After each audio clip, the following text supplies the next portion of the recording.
여러분, 저 지금 떨립니다. 스타크래프트에서 프로브 12기로 열심히 넥서스 짓고 있는데 갑자기 상대방 저그가 저글링 러시를 12기 보내버린 거예요. 막을 수도 없고 피할 수도 없고 그냥 지지쳐야 하나 싶은 그 순간. 지금 삼성전자랑 SK 하이닉스 들고 계신 분들 심정이 딱 그겁니다. 중동 전쟁이 터진 이후 한 달도 안 되는 사이에 외국인이 코스피에서만 무려 22조 원을 던졌어요. 전체 누적으로는 32조 원입니다. 32조 원이요. 이 돈이면 스타맵 전체를 미네랄로 도배해도 모자랄 판이에요. 근데 저는 여러분께 솔직하게 말씀드리고 싶어요. 저 경제크래프트 채널 운영하면서 저도 처음에는 이 숫자 보고 진짜 시겁했습니다. 손이 약간 떨렸어요. 근데 그 다음에 제가 한 건 뭔지 아세요? 커뮤니티 창 닫고 뉴스 창 닫고 그냥 팩트만 하나하나 파고들었습니다. 그랬더니 보이더라고요. 이 32조 원이라는 매도의 실체가.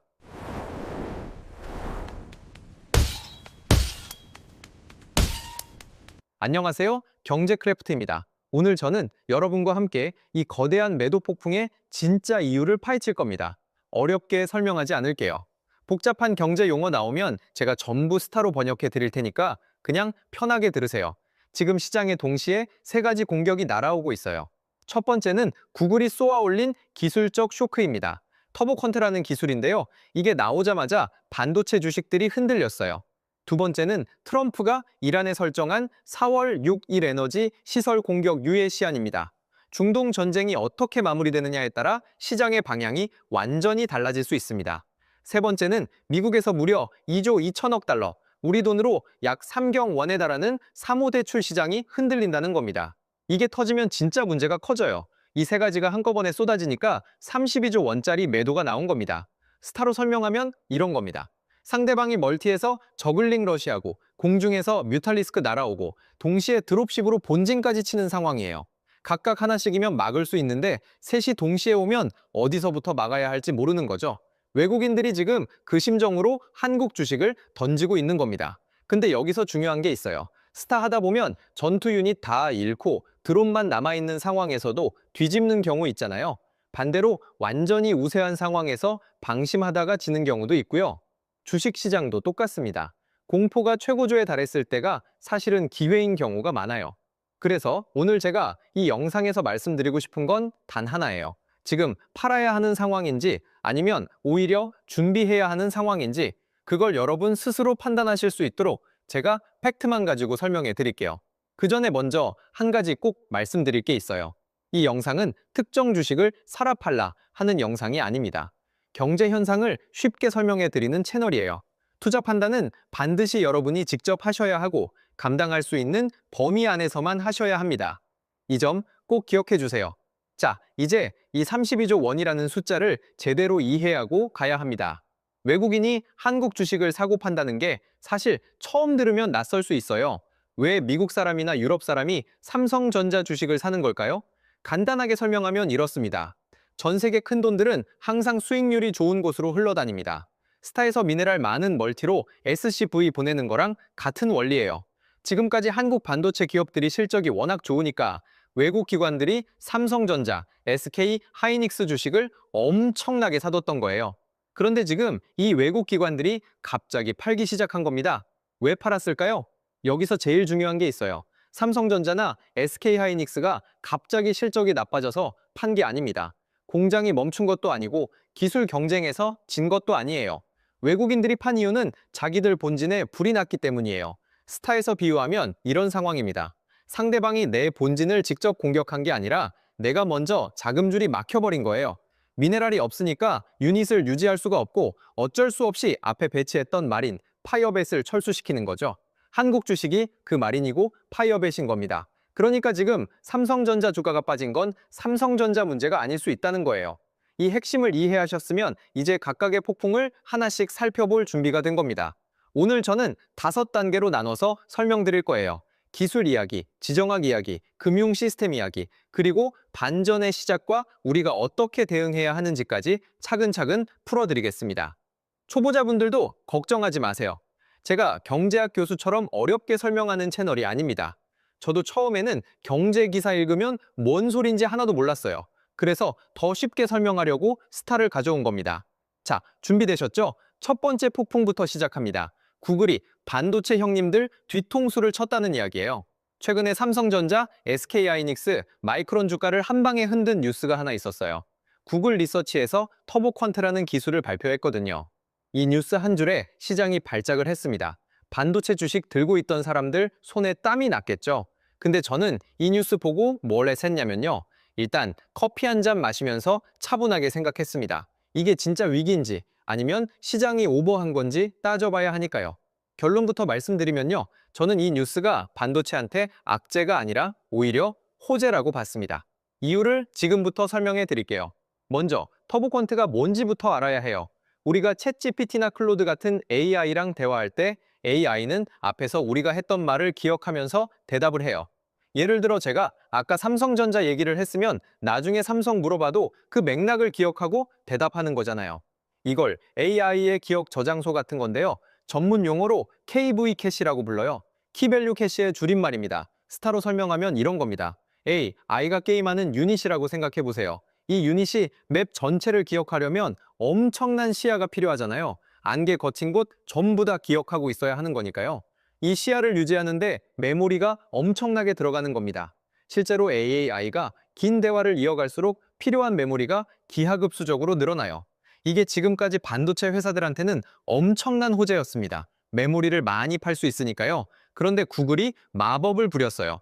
벡터 양자화라는 기술을 써서 데이터의 정밀도는 유지하면서 메모리 사용량을 6분의 1로 줄여버린 겁니다. AI의 핵심 연산 과정에서 속도가 엔비디아 H100 기준으로 8배 빨라졌고 메모리 점유율은 83%나 줄었어요. 다만 이건 AI 전체 연산이 8배 빨라졌다는 게 아니라 KV 캐시라는 특정 병목 구간에서의 개선이에요. 이 숫자 보고 시장이 어떻게 반응했냐면요. 그럼 이제 메모리 많이 안 사도 되겠네. 삼성전자 HBM 필요 없겠네 하면서 주식을 던진 겁니다. 스타로 비유하면 마린 업그레이드를 해서 한 기가 두 기 몫을 하게 됐어요. 그러니까 마린을 반만 뽑아도 되겠다고 생각한 거죠. 근데 잠깐, 그게 맞는 생각일까요? 여기서 제가 제본스의 역설을 소개해 드리려고 해요. 이름이 좀 어렵죠? 19세기 영국 경제학자 윌리엄 스탠리 제본스가 발견한 이론이에요. 이분이 석탄 산업을 연구하다가 엄청난 걸 발견했습니다. 당시의 증기 엔진 효율이 좋아졌어요. 석탄 조금만 떼도 예전이랑 같은 힘을 낼 수 있게 된 거죠. 그러면 석탄 소비가 줄어야 맞잖아요. 근데 실제로는 어떻게 됐냐면요. 석탄 소비가 오히려 폭발적으로 늘어났습니다. 왜냐고요? 효율이 좋아지니까 비용이 낮아진 거잖아요. 그러니까 그동안 석탄이 비싸서 못 쓰던 공장들, 못 돌리던 기계들이 전부 다 석탄을 쓰기 시작한 거예요. 파이 자체가 커진 겁니다. 스타로 설명하면 이렇습니다. 마린 업그레이드로 한 기가 두 기 몫을 하게 됐어요. 그러면 마린을 덜 뽑냐고요? 아니죠. 오히려 이제 마린 뽑는 게 더 효율적이니까 더 많이 뽑는 거잖아요. 베럭스를 더 짓는 거예요. 맵 전체에 베럭스를 깔기 시작하는 겁니다. 반도체도 똑같아요. 터보퀀트 덕분에 AI 서비스 비용이 낮아지면 어떻게 될까요? 그동안 AI 도입이 너무 비싸서 못했던 중소기업들이 이제 쓰기 시작합니다. 스마트폰에 AI가 들어가고 냉장고에 AI가 들어가고 자동차에 AI가 들어가고 이어폰에도 AI가 들어가요. 모든 기기에 메모리가 필요해지는 거죠. 특히 2026년에 핵심 키워드가 에이전틱 AI예요. 에이전틱이라는 말이 낯설죠. 쉽게 말하면 AI가 스스로 판단하고 행동하는 거예요. 지금까지 AI는 물어보면 대답하는 수준이었잖아요. 근데 에이전틱 AI는 달라요. 내가 출장 가야 한다고 하면 AI가 알아서 비행기 예약하고 호텔 잡고 회의 일정 조율하고 관련 자료까지 정리해서 갖다 바치는 거예요. 이런 AI가 돌아가려면 메모리가 얼마나 필요할까요? 엄청납니다. 그것도 그냥 메모리가 아니라 초고성능 메모리가 필요해요. 삼성전자랑 SK하이닉스가 만드는 HBM이 바로 그 초고성능 메모리입니다. 터보퀀트는 메모리 수요를 죽이는 기술이 아니에요. 오히려 전 세계 모든 기기에 AI를 박아 넣게 만드는 수요 폭발의 촉매제입니다. 스타에서 마린 업그레이드하면 베럭스 더 짓듯이 터보퀀트가 나오면 AI 서비스가 더 많아지고 그러면 메모리 수요가 더 폭발하는 거예요. 그러니까 지금 터보퀀트 뉴스 보고 반도체 주식 던진 사람들은요, 성급한 판단이었을 가능성이 높습니다. 실제로 CNBC에서도 전문가가 이건 진화적 변화이지 혁명적 변화가 아니라 장기적인 수요 전망을 바꾸지 않는다고 분석했어요. 그리고 터보퀀트 자체가 아직 연구실 단계의 기술이라 실제 대규모 배포까지는 시간이 걸린다는 점도 고려해야 해요. 물론 저도 확실하게 단정 지을 수는 없어요. 시장에는 항상 변수가 있으니까요. 하지만 지금까지 반도체 역사를 보면 기술이 좋아질수록 반도체 수요는 줄어든 적이 없었습니다. 오히려 매번 폭발적으로 늘었어요. 그게 제본스의 역설이고 그게 역사가 증명한 팩트입니다. 자, 기술적 쇼크는 이 정도로 정리됩니다. 공포스럽게 느껴졌던 뉴스가 사실은 그렇게 무서운 게 아닐 수 있다는 거, 이제 느끼시나요? 그런데 솔직히 말씀드리면 지금 시장이 흔들리는 진짜 이유는 기술 때문이 아닙니다. 더 무서운 두 번째, 세 번째 폭풍이 있어요. 바로 지금부터 그 이야기를 해드릴 겁니다. 두 번째 폭풍입니다. 4월 6일. 이 날짜를 지금 당장 달력에 표시해 두세요. 이날이 4월 주식시장의 분수령이 될 가능성이 매우 높습니다. 스타에서 게임 중반에 결정적인 한 방이 있잖아요. 이 한 방을 잘 막으면 역전이고 못 막으면 지지인 그 순간. 4월 6일이 바로 그 순간입니다. 이야기는 중동에서 시작됩니다. 2026년 2월 28일 미국과 이스라엘이 이란에 선제 공격을 했어요. 이란의 핵시설 파괴와 정권 수뇌부 제거를 목표로 한 대규모 공습이었습니다. 이게 벌써 한 달째 이어지고 있어요. 전쟁이 길어지고 있는 거죠?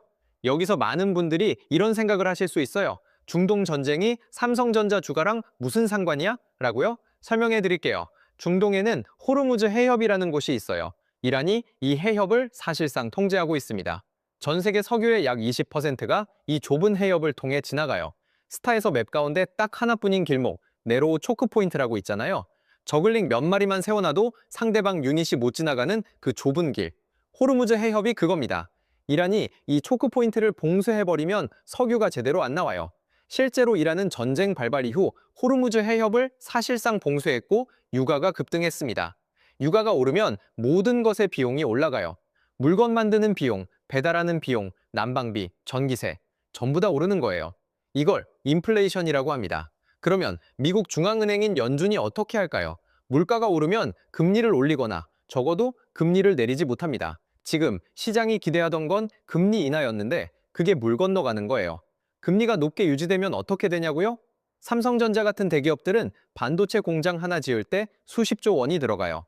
이 돈을 은행에서 빌리거든요. 금리가 높으면 이자가 많이 나가고 그러면 투자를 줄여야 해요. 성장 속도가 느려지는 거죠. 투자자들은 이걸 싫어합니다. 스타로 비유하면 미네랄 수급이 막힌 거예요. 미네랄이 안 들어오면 유닛을 못 뽑고 건물을 못 짓고 업그레이드를 못 해요. 경제가 굳어가는 거죠. 자, 이제 트럼프 이야기를 해볼게요.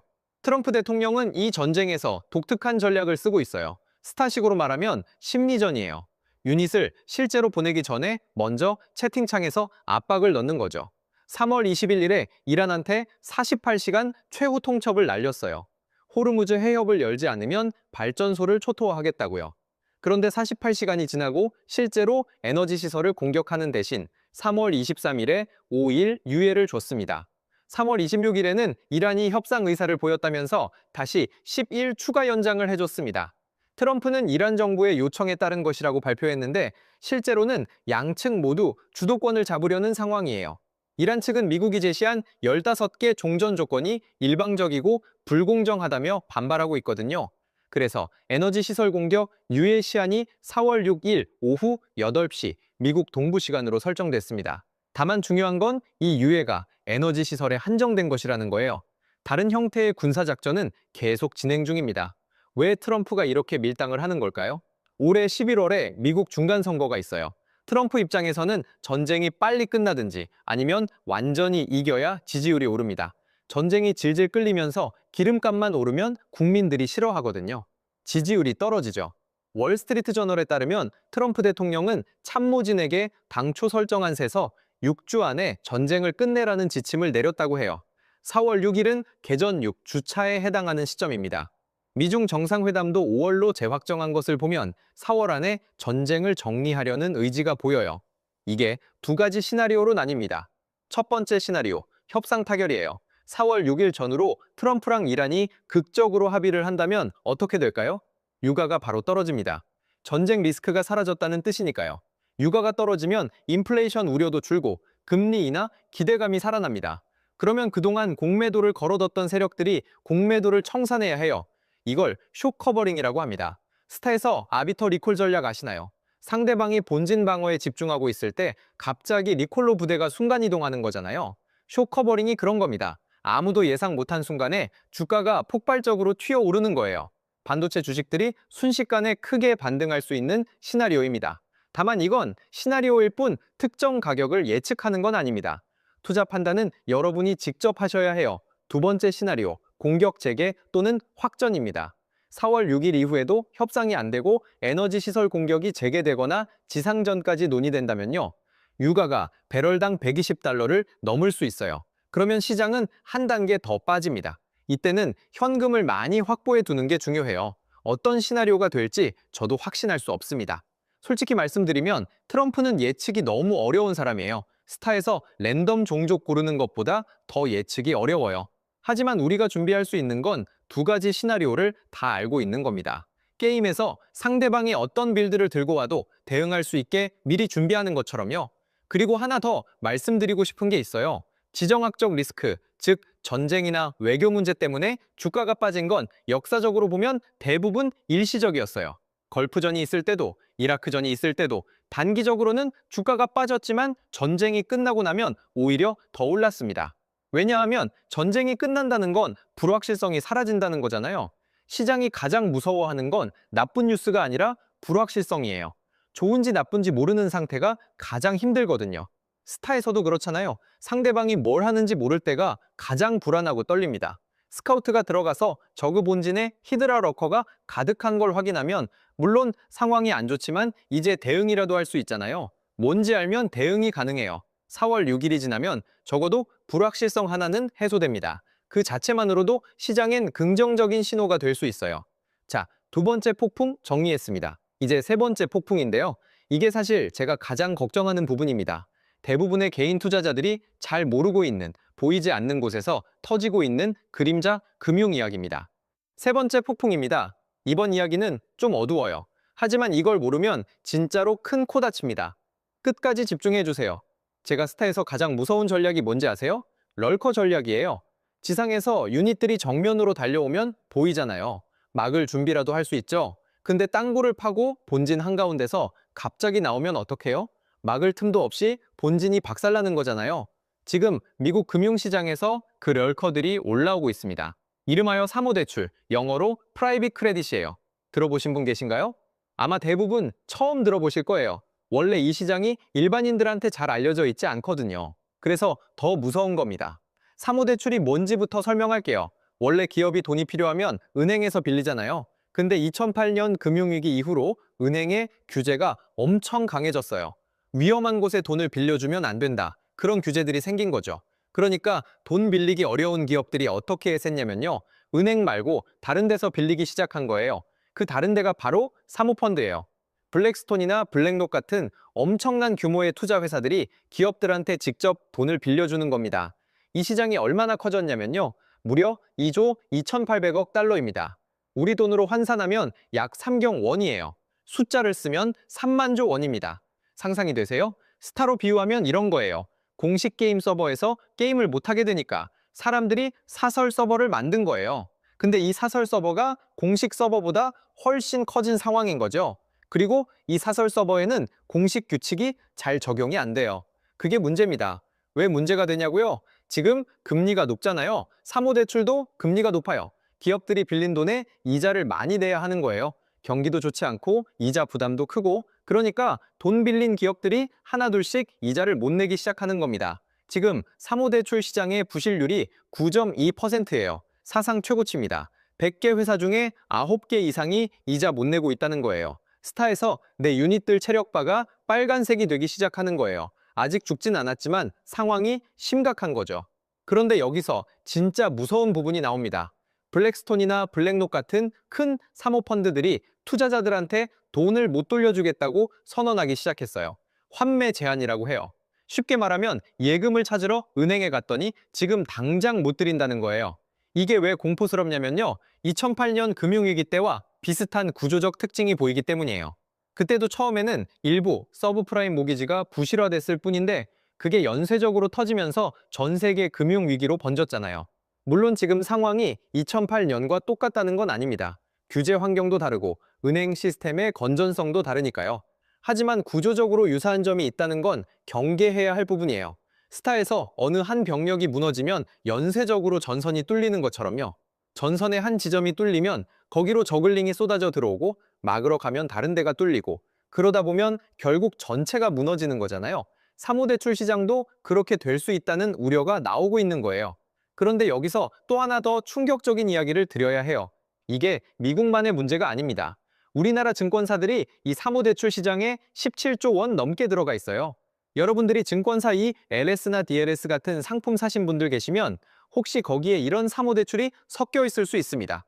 미국에서 이 시장이 흔들리면 글로벌 유동성이 마릅니다. 유동성이 마른다는 건 돈이 없어진다는 게 아니라 돈이 돌지 않는다는 거예요. 스타에서 미네랄은 있는데 일꾼이 없어서 못 캐는 상황이랑 비슷해요. 자원은 있는데 쓸 수가 없는 거죠. 그러면 외국인 기관 투자자들이 어떻게 하냐면요. 자기들 본진에 불이 났으니까 가장 쉽게 팔 수 있는 걸 팔아요. 그게 신흥국 주식이고 그중에 한국 주식이 포함되는 겁니다. 삼성전자가 싫어서 파는 게 아니라 급하게 현금이 필요해서 파는 거예요. 실제로 외국인 매도의 83%인 약 27조 원이 반도체 주식에 집중됐다는 통계도 있어요. 유동성이 크고 빠르게 현금화할 수 있으니까요. 여기서 제가 한 가지 더 중요한 개념을 알려드릴게요. 마크2 모델이라는 방식이에요. 어렵게 생각하지 마세요. 쉽게 설명하면 이런 겁니다. 주식 같은 경우는 매일 시장에서 가격이 결정돼요. 오늘 삼성전자가 얼마인지 바로 알 수 있죠. 이걸 시가평가라고 해요. 근데 사무대출은 주식시장에서 거래가 되지 않아요. 그러니까 가격을 어떻게 정하냐면 자기들이 알아서 정하는 겁니다. 내가 빌려준 돈이 잘 돌아오고 있으니까 아직 멀쩡하다. 이렇게 자기들이 평가하는 거예요. 스탯에서 안개 속에 있는 상대방 유닛을 스카우트도 안 보내고 아마 별거 없겠지 하는 것과 같아요. 실제로 저그가 울트라 리스크 20마리를 키우고 있는데 보이지 않으니까 없다고 생각하는 거죠. 부실이 숨겨져 있다가 한꺼번에 터질 수 있는 시한폭탄이라는 겁니다. 자, 여기까지 들으시면서 많이 무거우셨을 거예요. 저도 이거 공부하면서 좀 답답했어요. 근데요, 스타 프로게이머들이 어떻게 하는지 아세요? 상황이 안 좋을수록 더 차분해집니다. 감정적으로 행동하면 지거든요. 상황을 정확하게 파악하고 할 수 있는 것과 없는 것을 구분하고 최선의 대응을 찾는 거예요. 우리도 그래야 합니다. 세 가지 폭풍을 정확하게 이해했으니까 이제 반전의 이야기를 할 차례예요. 팩트 기반의 희망을 보여드리겠습니다. 자, 여기서 반전입니다. 지금까지 엄청 무거운 이야기들을 해드렸어요. 구글 터보컨트 쇼크, 4월 6일이란 에너지 시설 공격, 유예 시한, 2조 달러 넘는 사무대출 시한폭탄. 계속 나쁜 이야기만 들으셨잖아요. 근데 이 모든 공포 뒤에 제가 주목하고 있는 팩트 하나가 있습니다. 이게 희망 고문이 아니에요. 진짜 숫자입니다. 스타에서 본진이 계속 공격받고 있는 것 같은데 사실 알고 보니까 내 멀티에서 미네랄을 엄청나게 캐고 있었던 상황이에요. 본진 상황만 보면 지는 것 같은데 전체 자원 상황을 보면 오히려 이기고 있는 거죠. 지금 한국 경제가 그 상황에 가까울 수 있습니다. 4월 1일에 3월 수출 데이터가 발표돼요. 제가 미리 선행 데이터들을 분석해 봤는데요. 이 숫자가 어마어마합니다. 관세청이 발표한 3월 1일부터 20일까지 수출 데이터를 보면 이 기간에만 553억 달러를 수출했어요. 전년 동기 대비 50.4% 증가입니다. 이 추세대로라면 3월 전체 수출액이 역대 최고 기록을 크게 경신할 가능성이 높습니다. 스타에서 자원 채취 속도가 갑자기 1.5배가 됐다고 생각해 보세요. 베럭스 더 짓고, 팩토리 더 짓고, 스타포트 더 짓고 원하는 유닛 다 뽑을 수 있는 거잖아요. 한국 경제의 공장이 지금 그렇게 돌아가고 있다는 거예요. 반도체 수출 숫자가 특히 놀랍습니다. 3월 1일부터 20일까지 딱 20일치 통계만 봐도요. 반도체 수출이 전년도 같은 기간 대비 163.9% 폭등했어요. 금액으로 187억 달러입니다. 단 20일 만에요. 이전 월간 최고 기록이었던 2월에 151억 달러를 20일 만에 넘어선 거예요. 163.9%라는 게 어떤 의미인지 설명드릴게요. 작년에 100원 벌었으면 올해 263원을 번 겁니다. 거의 3배 가까이 된 거예요. 이게 단순한 성장이 아니에요. 폭발이에요. 그러면 왜 주가는 빠졌냐고요? 아까 설명드렸잖아요. 외국인들이 자기 본진에 불이 나서 팔고 나간 거예요. 삼성전자가 못 벌어서 판 게 아니에요. 실제로 삼성전자는 지금 역사상 가장 돈을 많이 버는 방향으로 가고 있어요. 디지타임스 분석에 따르면 삼성전자 반도체 부문이 올해 2천억 달러 매출을 달성해서 엔비디아를 제치고 세계 최대 반도체 기업 지위를 회복할 것이라는 전망까지 나오고 있습니다. 주식은 결국 기업이 얼마나 잘 버느냐의 함수입니다. 단기적으로는 공포와 탐욕에 흔들리지만 길게 보면 실적을 따라가요. 이건 주식시장 200년 역사가 증명하는 겁니다. 자, 그러면 왜 반도체 수출이 이렇게 폭발적으로 늘어나는 걸까요? 여기서 에이전틱 AI 이야기를 다시 해야 해요. 2026년은 AI가 단순히 질문에 답하는 수준을 넘어서 스스로 일을 하는 에이전트가 되는 해입니다. 예를 들어 여러분이 주식 분석 AI 에이전트를 쓴다고 해보세요. 이 에이전트가 스스로 뉴스 수천 개를 읽고 재무제표를 분석하고 경쟁사 동향을 파악하고 리포트를 써서 여러분한테 갖다 바치는 거예요. 24시간 내내. 이런 AI가 돌아가려면 뭐가 필요하냐면요. 초고속, 초대 용량 메모리가 필요합니다. 데이터를 빠르게 읽고 쓰고 처리할 수 있는 메모리가 엄청나게 필요해요. 그게 바로 HBM, 고대역폭 메모리예요. 삼성전자와 SK하이닉스가 전 세계 이 시장의 90% 이상을 장악하고 있습니다. 수출입은행 분석에 따르면 2026년 HBM 시장이 485억 달러 규모로 성장한다고 해요. 2025년 대비 47% 성장하는 겁니다. 스타로 비유하면 이런 거예요. 전 세계 모든 팀이 동시에 베럭스를 짓기 시작했는데 마린을 만드는 공장이 전 세계에 딱 두 군데밖에 없는 거예요. 삼성전자랑 SK하이닉스. 모든 팀이 이 두 공장에서만 마린을 살 수 있는 거죠. 이런 상황에서 마린 값이 올라갈지 내려갈지는 명확하잖아요. 실제로 디램 가격이 1년 사이 3배 가까이 뛰었다는 분석도 나오고 있습니다. 글로벌 투자은행들이 제시한 목표 주가들도 지금 주가랑 엄청나게 차이가 나요. 시장이 실적을 따라가는 시간이 오면 지금 외국인들이 던지고 나간 이 구간이 돌아보면 의미 있는 구간이 될 수 있다는 거예요. 물론 여기서 제가 다시 한번 꼭 드려야 하는 말씀이 있어요. 저는 투자 전문가가 아닙니다. 경제크래프트 채널은 경제 현상을 쉽게 설명해 드리는 채널이지 특정 주식을 사라 팔라 하는 채널이 아니에요. 투자는 여러분이 스스로 판단하셔야 하고 언제나 내가 감당할 수 있는 범위 안에서만 하셔야 합니다. 그리고 솔직하게 말씀드리면 지금 상황은 변수가 너무 많아요. 4월 6일에 어떤 일이 생길지, 사모대출 시장이 어떻게 될지 정확하게 아는 사람은 세상에 없습니다. 트럼프 대통령 본인도 모를 거예요. 하지만 한 가지는 분명합니다. 지금 공포에 질려서 아무것도 모른 채로 판단하는 것보다 이 영상에서 드린 정보들을 가지고 스스로 생각해 보시는 게 훨씬 나은 출발점이에요. 스타에서 프로 선수들이 게임 전에 상대방 플레이를 다 분석하잖아요. 어떤 빌드를 쓰는지, 어떤 상황에서 어떻게 대응하는지 전부 공부하고 앉는 거예요. 준비된 사람만이 변수에도 흔들리지 않을 수 있습니다. 4월 1일에 수출 데이터가 나오면 꼭 확인해 보세요. 3월 전체 수출이 역대 최고를 찍는지 확인하시고요. 4월 3일에는 미국 고용 보고서가 나와요. 여기서 고용이 너무 좋게 나오면 금리 인하 기대감이 줄어들 수 있으니까 주의하셔야 해요. 그리고 4월 6일 트럼프의 입을 주목하세요. 에너지 시설 공격 유예가 끝나는 그 시점에 어떤 발표가 나오느냐가 핵심입니다. 이 세 가지 이벤트가 4월 시장의 방향을 결정할 가능성이 높습니다. 알람 맞춰두세요. 마지막으로 드리고 싶은 말씀이 있어요. 스타에서 게임이 가장 어두운 순간이 있어요. 본진이 털리고 병력도 없고 자원도 거의 없는 그 순간. 보통 거기서 지지를 치잖아요. 근데 가끔 그 순간을 버텨낸 사람이 역전을 합니다. 상대방이 방심하고 내가 은밀하게 멀티를 살리고 조용히 자원을 모으다가 한 방에 터트리는 거죠. 2026년 4월이 지금 그 가장 어두운 순간일 수 있습니다. 하지만 어둡다는 건 곧 새벽이 온다는 증거이기도 해요. 역대 최고 수출 실적이라는 든든한 펀더멘털을 믿고 공포가 최고조일 때 침착하게 판단하는 것. 그게 이 시장에서 살아남는 방법입니다. 오늘 경제크래프트에서 드린 이야기가 여러분의 4월 투자 판단에 조금이라도 도움이 됐으면 좋겠습니다. 구독하고 알림 설정 해두시면 4월 1일 수출 데이터 나오는 날 4월 6일 이후 상황 정리해서 빠르게 업데이트 해드릴게요. 경제크래프트는 언제나 여러분 편입니다. 우리 모두 이 판에서 지치지 말고 끝까지 버텨서 역전승 해봅시다. 감사합니다.